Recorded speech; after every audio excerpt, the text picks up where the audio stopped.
no path to happiness. So, ma'am, I chose the topic. There is no path to happiness. Happiness is the path.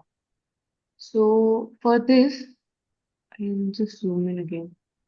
So, for this, I started my essay by introducing through a story of Lord Buddha, Mm-hmm. where there's a man who goes to Lord Buddha and says that I want happiness. And then Lord Buddha says that you first remove the I because that's ego, you remove want because that's desire, and then you remove happiness, and then all you're left with is happiness. So that was the story.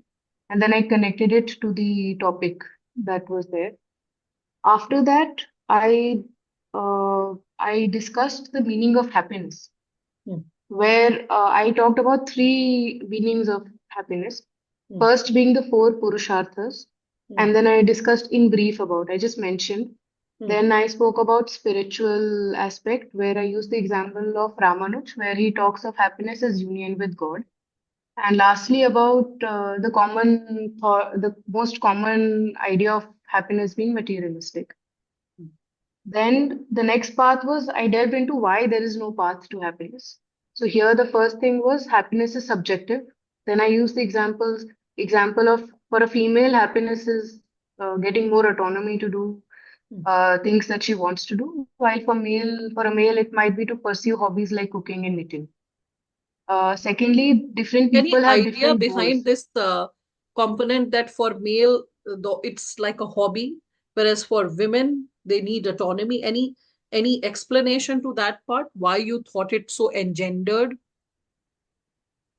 That's because, ma'am, last year there was a topic on this. Exactly, there was an essay on this for female, something on restrictions and Yes, for men. So from expectations. that, this example I thought of. So Okay, that's why I used these particular examples. all right. Then, ma'am, for the next, it was that different people have different goals. So, therefore, there is no one set path to happiness. So, here I use the example of Malti Chaudhary and Sucheta Kriplani. Both served the nation after independence, but in different capacities. Hmm. Then I talked of happiness. The moment this idea of there being a path to happiness sees happiness as an end goal, which makes the now sad, which is not a good approach. So, then I talked about that.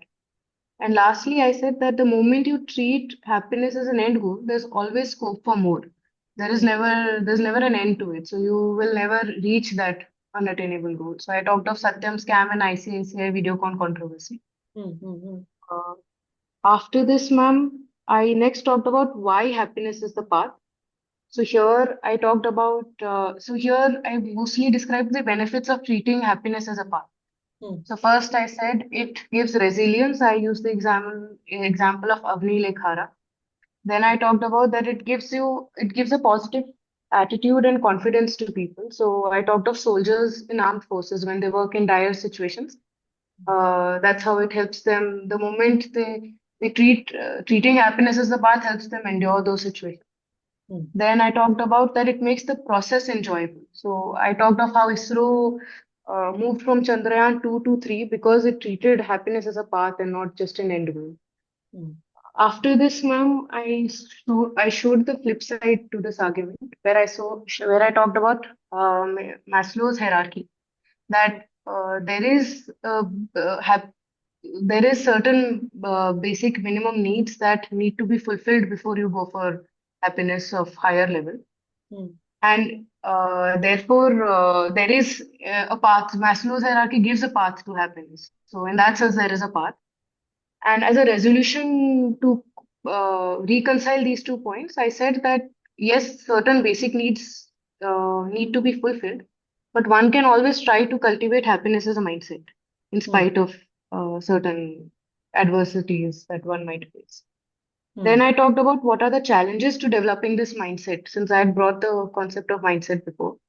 And Hmm. I talked of three things. So first, I talked of social media, the problems of social media, and how to deal with FOMO, instant gratification, Hmm. and how to the social media is one challenge. Second is individualism and materialism as a goal. So that's also. And third being it requires courage. So here I talked of Aurobindo, who had it required courage because he had to. I'm not. I think so. Here I brought in that to develop this mindset, you need to it is not an instant thing that you get. You have to work harder to reach that thing. So I am not sure.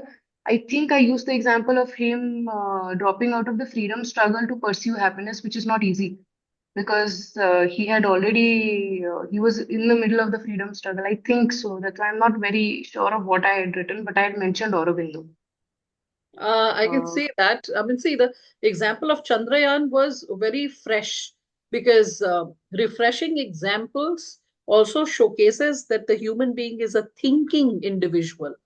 Uh, this courageous step that you have taken to bring in Aurobindo's philosophy, only if you are well read about the context in which he developed the insight and the idea, if you have brought justice to it, then it would have landed very well. And I hope and pray that it is like that. You have not messed up with either the fact or the philosophy. I just hope and pray. no, ma'am. Rest, so far it I is opt. sounding very great, and I mean it is a very thought-provoking essay because your previous practice session essays were also very thought-provoking, especially once you started giving those thought-provoking subtitles and all.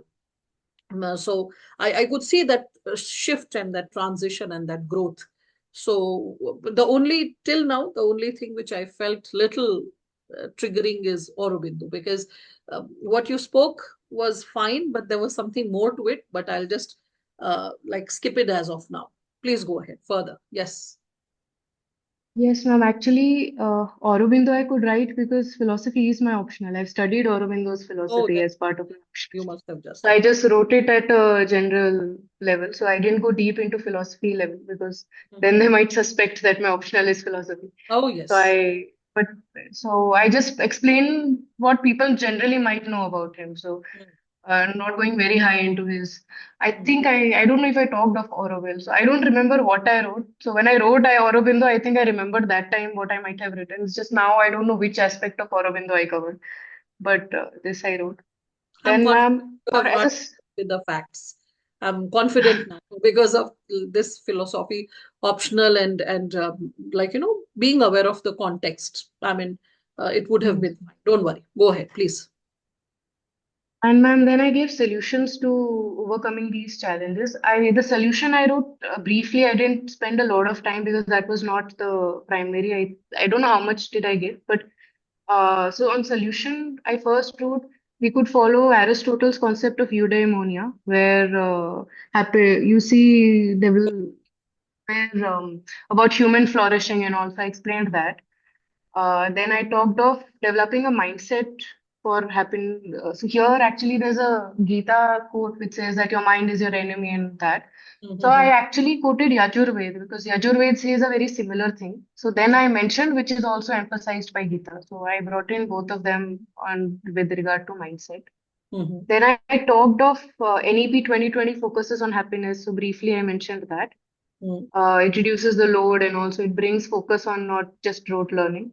That's the And then core. I talked of gross happiness index. Mm-hmm. So that as a new concept of measuring happiness. And lastly, this, ma'am, I'm not sure if I mentioned in this essay or the second one, but the concept of anti-fragility. Mm. So I'm not sure if I wrote it here. That's why I've written not sure. But so these were broadly what I had written. Mm. And ma'am, in conclusion, I summarized the whole essay broadly. So I summarized the broad layout of the essay so that if you read the summary, you will get what my essay has gone into broadly. Mm. And then the last line I wrote was the onus is on us as my last line with an exclamation. So I ended the whole essay through this. And this very simplistic explanation, or rather the expression, the onus is on us, is actually reflecting the gist of the topic. So, I mean, it's completely running in rhythm with the topic.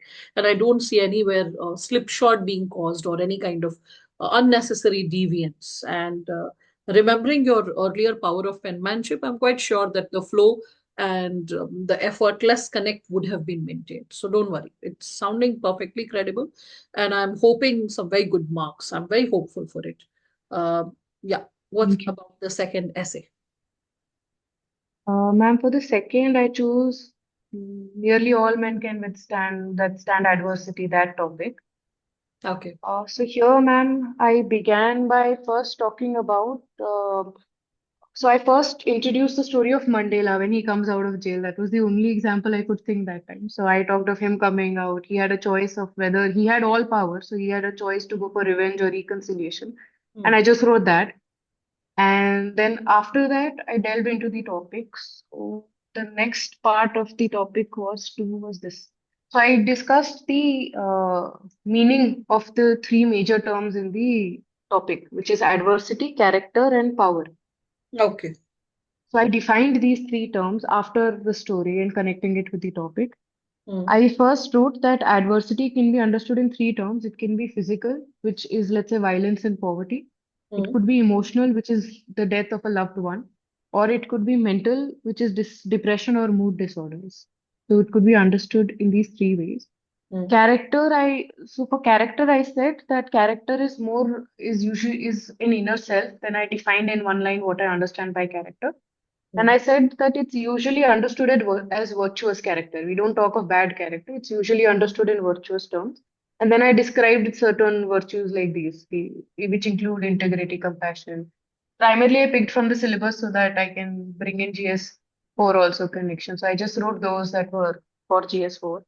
Mhm. Lastly, ma'am, I discussed power. So for power, I said it could be understood in politics. Power, I said it has different meanings in different contexts. So power in politics is usually understood by ruling party. Economic, it's wealth. Social, I used the example of cup or eldermen. So they exercise power in villages. And I talked of power could also be understood as skill, which is oratory or intelligence.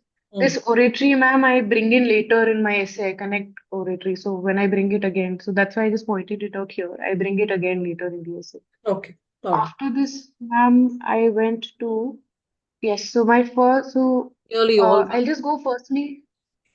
but Yes, ma'am. What I'll do is I'll go over the structure and then I'll go into individual points so that it's easier to understand. mm. And so, firstly, after that, I discussed why men can withstand adversity. Mm-hmm. Second, why is power misused? After that, I said, why is power misused? Mm. Then I said, why should power only be a test of character? Why is power a good means to test character? Mm. And then, yes, then there was a flip side. So that is the later part. So first is why men can stand adversity. I said there are three reasons. First is many times it's because of power differential. One sees oneself as a victim, and therefore things are outside of one's control Mm. because of this power differential. Mm-hmm. Second, I said many of people accept suffering as a result of past karma, which Mm. helps them reconcile with their adversity. Mm. And third is believe in determinism that you accept that life is fated to be like this, so you go ahead with it. So it needn't be karma necessarily, but you believe that my life is determined, so it's full of sadness or trials and tribulations, so you withstand it. Mm. Then, ma'am, I said, why is power misused? Because it says nearly all men can stand adversity. So the first part I wrote, why can men stand adversity? But to Mm. test character, give him power. So then I brought in why power is misused. What are the why it's often misused? I said that there's often a feeling of invincibility once you get a lot of power. So I talked of kingships degenerating into authoritarian governments, Mm. authoritarian forms of government. Then I Mm-hmm. said, second was there are a lot of external factors which misguide people, like Mm. friends, mentors, advisors. So here I use the example of Duryodhana and Shakuni. Mama Mm. Shakuni, how Shakuni misguided Duryodhana. Mm-hmm. Then I wrote, thirdly, there's a desire for immortality and omnipotence. So here I brought in the example of Macbeth and the king being guided by desire to be immortal and Wonderful. omnipotent. So I brought that in. Mm. Then, ma'am, this was the main part I spent quite substantial part of my essay. Why should power be accepted as a test of character? Why not Mm. anything else? Why only power? So Mm-hmm. here I said so I first brought in the historical slash philosophical angle that when Kautilya talked of his Saptang theory, Mm-hmm. he talked of Swami as being the pivot of the whole administration, and he talked of an ethical Swami. Mm. So there I said that because of this focus, because of this focus later on when modern empire falls down, it's because of poor leadership, because there was so much stress on on the leader. So here it says power therefore is a test of character. When you have power, it's about how you use it. So Mm. I just brought in that Kautilya. So I just brought in that historical angle that Kautilya also thought of that. Then I brought secondary was when you have power, you have discretionary power. You mostly have this in many areas. You have discretionary power, so you Hmm. can use it for good or for bad. So I use the example of Durga Shakti, Nagpal, and Sankaran using it for good. Hmm. So in short, I just explained. Then Hmm. third, I talked of that it can shape the future of. Yes, ma'am. Hmm. Please go ahead. Yeah. Then, ma'am, I said that power can shape the future of nations, Hmm. because of which it's important how you use it. So that becomes a test of character. So here I talked of how Patel and Nehru, both of them had immense power after independence, but Can they you just use hold it. on They for a use it. while? My father is just calling me just for like 30 seconds. Yes, ma'am.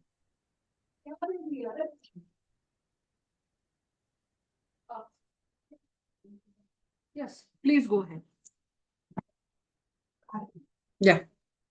Yes, ma'am. So I said that power has the ability to shape future of nations. Therefore, it's an important test of character. So here I said that Patel and Nehru both had power, both had immense power after independence, Hmm. and they chose to use it for good to drive India towards a better, more prosperous path. So I used that. Then I said, ma'am, fourth was that. I don't know where. I think I brought it as in. So, ma'am, I talked of how conscience and guilt are controllers of power.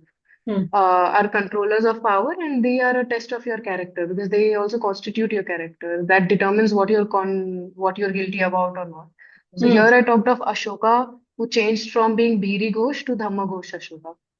Hmm. Uh, then I talked of power. That power is neutral by itself. Its use determines the final nature. So I said about, so here I brought in that oratory power skill as a power, and I said Hitler and MLK Jr. both had oratory power. One used it for bad, one used it for good. So power itself is neutral, it's how you use it. So Hmm. that's again a test of character. After this, ma'am, I went to the flip side of the argument, and I said that Lord Acton had said that absolute power corrupts absolutely, Hmm. that quote.